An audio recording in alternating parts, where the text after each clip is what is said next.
Hi friends, అందరికి నమస్కారం. ఎవరైనా కానీ ఉద్యోగం దొరకలేదనే బాధతో కానీ లేదా వర్క్ దొరకట్లేదనే బాధతో ఉన్న వాళ్ళకు ఈ నాటుకోళ్ళ బిజినెస్ మంచిది.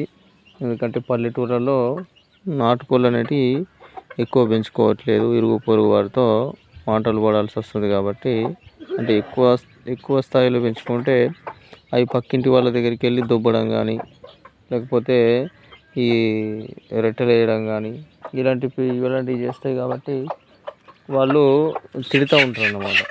అలాంటి బాధలకే చాలామంది ఈ నాటుకోళ్ళు పెంచడమే మానేసారు, వివిధ పనులు చేసుకుంటూ ఉంటారు అన్నమాట. సో మనము ఇదే ఛాన్స్గా తీసుకొని అట్లాగే దీనికి పెరుగుతున్నటువంటి డిమాండ్ను దృష్టిలో ఉంచుకొని ఈ నాటుకోళ్ళను పెంచుకుంటే మంచి లాభం అయితే ఉంటుంది. మనకు ఆంధ్ర సైడు చాలా చోట్ల ఈ నాటుకోళ్ళు పెంచుకుంటారు, పందెం కోళ్ళని, లేకపోతే మాంసం కోసమని. ఎక్కువ వాళ్ళు ఈ నాటుకోళ్ళ మీద ఇంట్రెస్ట్, అంటే ఎక్కువ మాంసం తింటారు కాబట్టి వాళ్ళు ఆ సైడు ఎక్కువ పెంచుకుంటారు. సో మన తెలంగాణలో తింటారు కానీ ఈ నాటుకోళ్ళ ఫామ్స్ చాలా తక్కువ ఉంటాయి. జనరల్గా ఇప్పుడు మన ఏరియాలో ఇక్కడ ఆదిలాబాద్ కానీ, నిజామాబాద్ కానీ ఇక్కడ సైడు చాలా తక్కువ ఉంటాయి, ఎక్కడో ఒక చోట. అందువల్ల నేనేమంటున్నా అంటే ఈ నాటుకోళ్ళను ఒక బిజినెస్లుగా పెంచుకుంటే యువత తన కాళ్ళ మీద తను నిలబడచ్చు. మరీ ఎక్కువ కోళ్ళతో స్టార్ట్ చేసి నష్టపోయే బదులు తక్కువ కోళ్ళతో స్టార్ట్ చేసి అనుభవం వచ్చిన తర్వాత ఎక్కువ కోళ్ళను పెంచుకుంటే మంచిదని నా అభిప్రాయం. ఎందుకంటే నాకు ఇప్పుడు 2-3 ఇయర్స్ నుంచి ఈ నాటుకోళ్ళు ఉన్నాయి. వాటిపైన నాకు కొంచెం అనుభవం ఉంది. 2-3 ఇయర్స్ అంటే చాలా అనుభవం ఉంటుంది. అంటే ఏ కోడిని ఎలా అబ్జర్వ్ చేయాలి, ఏంది, వాటిని ఎట్లా పొదిగించాలి, ఏ రోగానికి ఏ మందు వేయాలి, ఇలాంటివన్నీ తెలుసుకున్న తర్వాత ఎక్కువ సంఖ్యలో పెంచుకుంటే లాభం అనేది ఎక్కువ ఉంటుంది.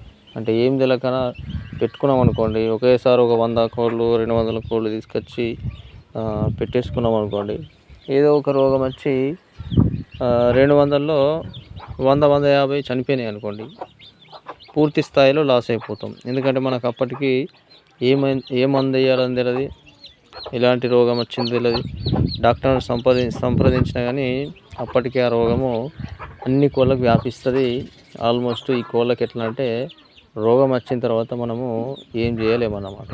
సగం ఉంటాయి, సగం పోతాయి, ఆ విధంగా ఉంటాయి. కాబట్టి మనము ఎలాంటి జాగ్రత్తలు తీసుకోవాలి, ఎలాంటి వీటికి వాతావరణం కల్పించాలి, ఎండ కొట్టినప్పుడు ఎట్లా ఉండాలి, వర్షానికి ఎట్లా కాపాడుకోవాలి, షెడ్లో ఎలాంటి జాగ్రత్తలు తీసుకోవాలి, ఇలాంటివన్నీ తెలుసుకోవడానికి చాలా టైం పడుతుంది.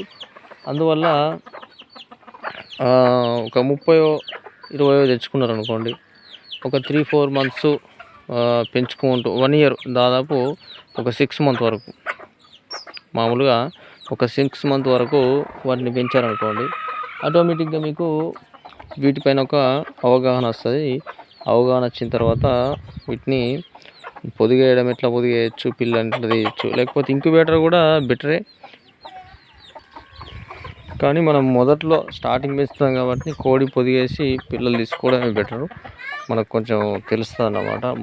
మొత్తానికి ఇంక్యుబేటర్లో వేయాలంటే చాలా కష్టం అది.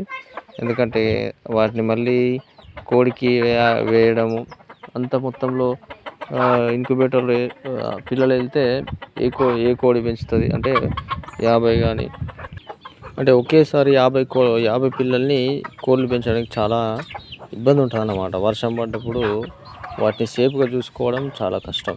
అంటే ఒక్క కోడి 50 పిల్లల్ని వాటి రెక్కల కింద దాచుకోలేదు. కాబట్టి మనము మెల్లిమెల్లిగా వీటిపై అవగాహన, అనుభవం వచ్చిన తర్వాతనే ఎక్కువ మొత్తంలో పెంచుకోవాలి. సో ఆ విధంగా చేస్తే మనకు వీటిపైన అవగాహన వస్తుంది. అట్లాగే కోళ్ళను మనం అమ్మినప్పుడు లాభం వస్తుంది. మెల్లిమెల్లిగా ఆటోమేటిక్గా మనకు ఎక్కువ సంఖ్యలో పెంచుకొని ఎక్కువ ఆదాయం పొందేటటువంటి అవకాశం ఉంటుంది అన్నమాట. నేను చెప్పేది ఏంటంటే యువత ఎవరైనా కానీ ఒక 20 లేదా 30 కోళ్ళతోనే స్టార్ట్ చేయండి. అదేవిధంగా తక్కువ పెట్టుబడి పెట్టండి. అంటే రేకుల షెడ్కి కానీ, లేకపోతే చుట్టూ జాలికి కానీ, ఇలాంటివన్నీ కూడా తక్కువ బడ్జెట్లో పెట్టుకోండి. నాకు తెలిసి రేకుల ఇది వాటికి సంబంధించిన షెడ్ కూడా తక్కువ బడ్జెట్‌తోని ఏసుకోవాలన్నమాట. పైన రేకులేసుకొని చుట్టంతా ఇనుప జాలితోని ఏసుకొని ఒక పైనుంచి ఒక 4 ఫీట్లు ఆహ్, ఏదైనా రేకు వేసుకుంటే సరిపోతది రౌండ్‌గా. సో, కట్టెలతోని వేసుకున్నా గానీ సరిపోతది. పల్లెటూర్లలో మనము ఈ గుంజలతోని ఏసుకోవచ్చు. ముందటి జమానా అంతే ఉంటుండే కాబట్టి ఆల్మోస్ట్ అన్ని గుడిసె